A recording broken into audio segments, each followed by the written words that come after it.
लोगों की बातों का प्रभाव तुम पर नहीं पड़ना चाहिए, तुम्हारी बातों का प्रभाव लोगों पर पड़ना चाहिए। देखो भैया, ऐसा है ना, अगर से दुनिया की परवाह करते तो शीश पर कभी नहीं पहुंचते वो लोग जो आज शीश पर पहुंचे हैं। What people think is none of your business। पहले ये बात जान लो कि ये तुम्हारा काम है ही नहीं कि तुम ये सोचो कि लोग तुम्हें लेकर क्या सोच रहे हैं। इस दुनिया में ऐसा कोई नहीं होगा जो अपनी जिंदगी में टॉप पर पहुंचा हो और लोगों ने उसकी चड्डी ना खींची हो।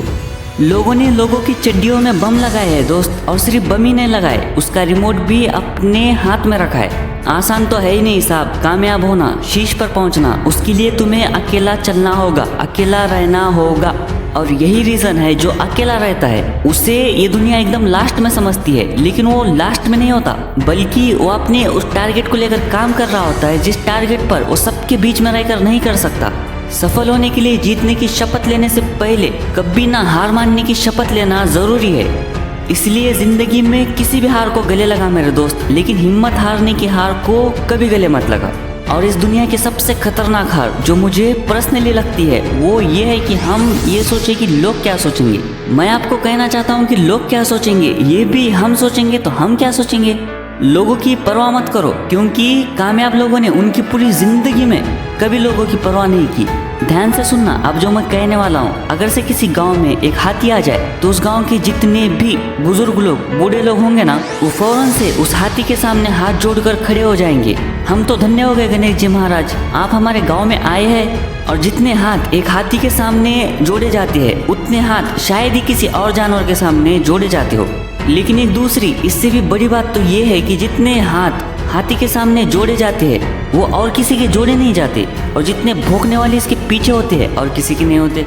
गांव के बुजुर्ग लोग हाथ जोड़कर खड़े होंगे और भौंकने वाले पीछे पड़े होंगे, और इसके पीछे का क्या लॉजिक है मुझे तो नहीं पता। आखिर भौंकने वालों को हाथी से प्रॉब्लम क्या है?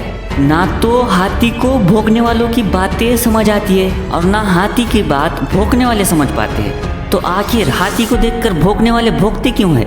लेकिन दिक्कत क्या है पता है? जो भौंकते हैं उनकी इतनी हिम्मत नहीं होती कि वो हाथी के आगे आकर भौंके। आगे आकर भौंकते नहीं और पीछे से भौंकना बंद करते नहीं। और सबसे कमाल की बात तो ये है कि हाथी हाथ जोड़ने वालों के पास रुकता नहीं और भौंकने वालों की तरफ ध्यान देता नहीं।